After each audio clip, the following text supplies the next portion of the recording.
everyone, I'm Kyra and welcome to my channel. In this video, I'm going to be showing you what I ate within the week of Christmas. I know it is much past that time, but I didn't have the opportunity to upload this. I just really wanted to show some quick and easy meals that I like to throw together during a chaotic time. And what better time than Christmas time? All of the recipes that you see here in this video will be in the description box just in case you decide you want to make them as well. All that aside, I'm going to stop rambling. Let's go ahead and get into the video. On Thursday, I started my morning with a cup of coffee. I used instant decaf coffee, then added in almond milk and creamer. You'll see that I used more almond milk than I did creamer. That's just because I like my coffee light and creamy more than I do sweet, so that's why. The creamer that I have been using recently is the oatmeal cookie creamer from Silk's Oat Yeah line. It's delicious and it tastes just like an oatmeal cookie. Would definitely recommend. It's also perfect for Christmas time, right? Because it's all about the cookies then. Shortly after that, I got started on breakfast. For breakfast, I had a bowl of pumpkin pie oatmeal. I make this quite frequently this time of year. All I do is throw some rolled oats, almond milk, pumpkin puree, and a chopped majol date into a small pot. Then I give it a good stir, bring it to a boil over medium heat, and continue to stir it until it gets nice and thick. Once it's closer to the time that it's done cooking, I add in pumpkin pie spice and ground flax seeds. After the oatmeal is done, I dished it into my Christmas bowl and topped it with So Delicious unsweetened coconut yogurt, which is supposed to act as the whipped cream you would put on pumpkin pie, pecans, and a chopped majol date, and that completed my breakfast for that day. My snack on this morning was a bowl of pretzels with garlic hummus, a very basic snack but also very tasty. Not too long after that, I began to make lunch, and for my lunch I had a Smoky Tempeh Sandwich. Ever since my Walmart started carrying tempeh a couple years ago, I have been making tempeh sandwiches regularly. I eat them pretty much every single day. I actually marinated the tempeh the night before, that way all I had to do was throw it into a skillet the following day. To complete my sandwich, I added spring mix, tomatoes, onions, avocado, and spicy brown mustard. I also cut up a carrot and mini cucumbers to have on the side. I always end up craving fruit after I eat lunch, so I had a couple of clementines as a snack. For dinner, I made black bean meatloaf cups. I loved meatloaf growing up, and since going vegan, I've made many different variations of it. One of them being lentil loaf, which I really enjoy, but that requires me to drag out my food processor and a skillet to saute the veggies. Basically, for a quick night's meal, most lentil loaf recipes aren't ideal. However, this one is. It requires minimal ingredients and cooking equipment. I used the remainder of the tomato paste instead of ketchup, which meatloaf is traditionally topped with. I just didn't have a purpose for it beyond the recipe, so I decided to use it up. As they were baking, I boiled some frozen butternut squash to make mashed butternut squash to have on the side. Although I believe meatloaf is best enjoyed with mashed potatoes, it was nice trying something different for a change. I added in some butter, pepper, onion powder, garlic powder, a little bit of salt, and almond milk to help the mashing process go by smoother. After I finished up the meatloaf cups and the mashed butternut squash, I heated up some frozen green beans in the microwave to have along with everything else. And that was my dinner. Moving on to dessert, I have no clue why, but it was 3 o'clock in the morning and I wanted a smoothie. So I made myself a smoothie. This is pretty much how I make all my smoothies. I just threw in a frozen banana, some frozen blueberries, mixed greens, and almond milk, then gave it a good blend. I ended up making a smoothie bowl out of my smoothie, and then I topped it with my favorite cereal. That is Kashi Peanut Butter Crunch. I usually eat that with fresh blueberries and almond milk for dessert, but I guess I was feeling extra this night. I also topped it with fresh raspberries, blueberries, and a spoonful of crunchy peanut butter. Merry Christmas. Once again, I started my day off with a cup of coffee prepared the usual way. Then I went ahead and made breakfast. For breakfast, I had cranberry clementine oats, kind of like cranberry orange, but with clementines instead. I promise I make more than just oatmeal for breakfast in this video. That's my go-to breakfast. I eat it every day, but I solemnly swear you'll see something more interesting later on. When that was done, I topped it with unsweetened yogurt and pecans. Or pecans. Whatever, I just say it however I feel like in that very moment. My snack this morning was some of these roasted red pepper brown rice crackers and garlic hummus. I just eat a lot of different things with hummus for my snack, it seems. For my lunch, I had another tempeh sandwich. If this doesn't tell you that I'm hooked, I don't know what will. This time around, I had some grape tomatoes on the side along with my typical carrots and cucumbers. I also couldn't help but to share this little clip of my kitchen buddy Bowser. He says, "Hi everyone!" I had another snack, and for my snack I had some peanut butter and banana bites. Normally I would just slather peanut butter on a banana and go about my business, but here as of lately I've been making it this way and have found the experience to be a bit more enjoyable. Since it was Christmas Eve, I was preoccupied with many different things, so for dinner I just heated up some leftover lentil soup. I froze it in this cool container where you can pop out whatever it is that you made when you want it and just reheat it. When I make a batch of lentil soup, I freeze whatever I don't finish within that week to have later on. It works out really great for days like this where I get busy and don't have time to cook. After my soup was done being reheated, I put avocado on top. For dessert on Christmas Eve, I made hot chocolate for my brother and I. There are plenty of vegan hot chocolate mixes on the market now, but it's super easy to make your own as well. I just grabbed a mug and added in some almond milk, cocoa powder, and vegan semi-sweet chocolate chips, and nuke that in the microwave. You could also add any sweetener of choice. I didn't because I felt that the marshmallows were going to be sweet enough for me. Cane sugar, coconut sugar, and maple syrup are a few examples of the many sweeteners you could possibly use. I just wanted to say that Dandies are the best vegan marshmallows if you can get your hands on them. Anywho, we toasted and called it a night. I started off my Christmas morning with a cup of coffee as per usual. This time I used soy milk instead of almond milk, and I also used the oatmeal cookie creamer. I just didn't show it. Anywho, for a quick snack prior to making Christmas breakfast, I had rice cakes with peanut butter, banana slices, and cinnamon. These rice cakes here came from the Dollar Tree, and they're better than any other name brand I've had. They have the perfect amount of crisp, and they don't break apart as easily as other rice cakes tend to do. Now for the actual Christmas morning breakfast, I made buckwheat gingerbread pancakes. Years prior to going vegan, I always made a breakfast casserole with sausage, egg, and cheese on Christmas morning. When I went vegan, I needed a new tradition. Lo and behold, this recipe came along. It was a hit the first time I made it, and because of that, I've continued to make it since then. The process behind this recipe is also really awesome. I love making flax eggs. That's one of my favorite parts about vegan baking. I've only made pancakes a handful of times since going vegan, but this recipe is where I discovered how to make vegan buttermilk.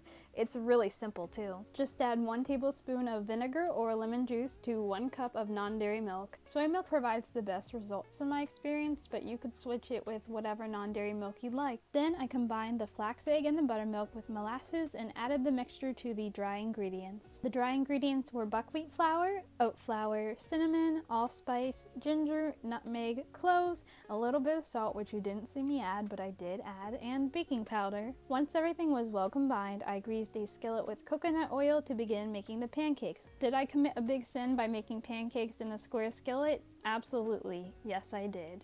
But that's only because it was the only clean skillet at that time, so I hope my sin is forgivable. At least I'm using actual utensils and not just a metal spoon for everything. I served the pancakes with thawed frozen blueberries, walnuts, and molasses. Well, everybody else had maple syrup, but I put molasses on mine. It's always good to switch things up, and I feel that the molasses really brought out the gingerbread flavor of the pancakes. I went over to my grandmother's house that afternoon, and while I was there, I had a maple baked sweet potato alongside some pepper slaw. It's very similar to coleslaw, except it's made with bell peppers, obviously, and it has a vinaigrette for a dressing instead of mayo. I ended up going back for another potato, but this time it was a Hasselback potato. You can honestly never go wrong with potatoes. They're always amazing. When I got home, I made some of this quinoa and brown rice blend to go with my meal.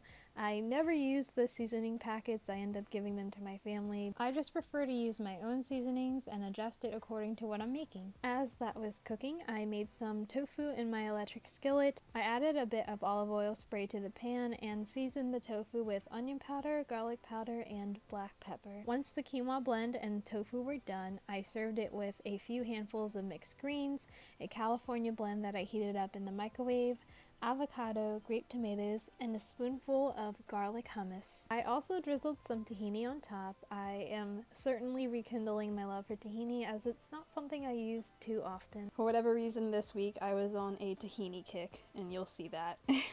But yeah, that was my dinner. For dessert that night I had a bowl of pretzels and chocolate mint hummus. I wanted to try this chocolate mint hummus from Aldi. I usually get their regular chocolate hummus, but this was a seasonal flavor, so I decided to give it a try. While I love chocolate mint stuff, I don't know, man, like, I can't say this was one of my favorites. It was good, but I still prefer their regular chocolate hummus over this one. Let it snow. Let it snow. On Sunday morning, I started my day off with yet another cup of coffee. Then I made breakfast. For breakfast, I had tahini and banana on toast. It was a really nice spin on the classic peanut butter and banana on toast. Also, speaking of bananas, please ignore that banana. It was overripe. And I don't mean that in a good way. I mean it as in it was extremely sweet. After I topped it with the unnecessarily ripe banana, I added on some chia seeds and cinnamon, and that was my breakfast. For my snack that morning, I had some clementines. For lunch, I prepared tofu the same way as I did the other night, except I cut it into cubes. I served it over the leftover quinoa and rice blend, as well as more of that California vegetable blend and some of this General Tso's sauce. It's from Aldi, and it is my favorite General Tso's sauce out there, hands down. Dinner that night was comprised of things that I had to use up. That included a box of Bonzo rotini that I had in my cupboard, as well as the pumpkin puree from the oatmeal that I made the other day. I love pumpkin pasta, so I tried to recreate that except for one serving. I went based off of online recipes and just scaled down the ingredients, and of course I improvised and added in what I had on hand or what I thought would make the dish taste good. So I ended up throwing in some baby spinach that I had to use up and toasting some walnuts to go on top. Despite the fact that this was an unplanned and quickly made dinner, it turned out surprisingly well. For breakfast on Monday, I made chocolate clementine oatmeal. Chocolate with orange, and even as I had earlier, chocolate with mint seems to be controversial, but I'm one of those people who loves chocolate with just about anything. Since we're on the topic of chocolate, I found this accidentally vegan holiday dark chocolate from Aldi. Most of their dark chocolate contains milk, however, this one surprisingly does not. I chopped some of that dark chocolate and served it over the oatmeal with unsweetened coconut yogurt, almond butter, and the remainder of the clementine. After taking a trip to the grocery store, I had these carrot snacks. They were okay, but I felt as if the lemon essential oil in them overpowered the carrot itself. Once I got home, I made myself a sandwich. No surprise there. This time it was a tofu sandwich. I love tofu sandwiches and I hadn't had one for a while. I used Aldi Sea-tastic bread in the large slices. I usually get the thin sliced one, but they didn't have it. Besides, I really needed larger slices of bread to hold all these toppings. As for said toppings, I used garlic hummus, avocado, spring mix, tomatoes, and onions. And of course I put the tofu on after all that. Once I had finished making my sandwich, I cut up some mini cucumbers to have on the side of it. And yet again, I had peanut butter and banana bites for a snack that day. Doesn't get any more simpler and basic than this. For dinner, I baked a sweet potato to have along with those meatloaf cups left over from the other night. I also heated up frozen broccoli in the microwave to have along with everything else. I actually ate 3 of those meatloaf cups again. I just ended up eating one of them before it got to the plate, so that's that. I normally eat sweet potatoes plain, but I added vegan butter and cinnamon on top at the last minute. There's something about that combination that tastes festive to me, I guess. But yeah, that was my dinner for that night. Oh, merry little Christmas. For breakfast on Tuesday, I made ginger cinnamon pear oatmeal with a pear that wasn't quite ripe yet, but I worked with it and it still turned out fine. This week just wasn't my week for fruit. The fruit be like, I'm either going to be underripe or overripe. I prepared my oatmeal the same way as I did the pumpkin pie oatmeal, except with a pear, clearly, and instead of using pumpkin pie spice, I used ginger and cinnamon. Everything else was the same. I am not that diverse when it comes to oatmeal. Oh wow, would you look at that? A cup of coffee made the same way as I always make it. Anywho, I topped my oats with the remainder of the pear, some chopped pecans, and a little bit of a chopped majol. That was my breakfast for Tuesday morning. For my morning snack, I smashed an avocado on a couple of rice cakes and topped them with Aldi's Everything Bagel seasoning. I still haven't tried the Trader Joe's one I got a couple months ago, but that's because I'm trying to use this one up. Aldi has a few variations of the seasoning. This is the Himalayan pink sea salt one, which I like more than their regular one, but that's just me. For lunch, I ate pretty late, so you could call it late lunch, early dinner. I made vegan grilled cheese. I lucked out with chow cheese because Target had a sale going on where if you bought 2 vegan products, you could get one for free. And you better believe I took upon that offer. Chow is one of the best vegan cheeses out there. Plus, it brings back memories since it's the first cheese I used to make vegan grilled cheese. When the grilled cheese was almost done, I heated up a bowl of this tomato basil soup from Aldi. I know, the bowl is way too small for all that soup. Yeah, shit happens. One of my favorite things about chow cheese is how beautifully it melts. I mean, just look at that. Getting vegan cheese to melt isn't an issue for me, but I find that chow melts with little to no effort. It's extremely rare for me to have 2 cups of coffee a day, but this day I did. It was too late for me to start making dinner, so you do what you gotta do. For breakfast on Wednesday, I made eggnog French toast using Silk's eggnog. I wanted to do something with it besides drinking it, and let me say this was a very good decision. I realized I hadn't had French toast in over a year. It's crazy. I used to eat French toast all the time. I would have typically used a sturdier or thicker type of bread, but I had sourdough bread to use up, so that's exactly what I did. And surprisingly, it turned out phenomenal. In the future, I will probably be using sourdough bread to make French toast. Once the French toast was done, I topped it with fresh blueberries and a drizzle of maple syrup.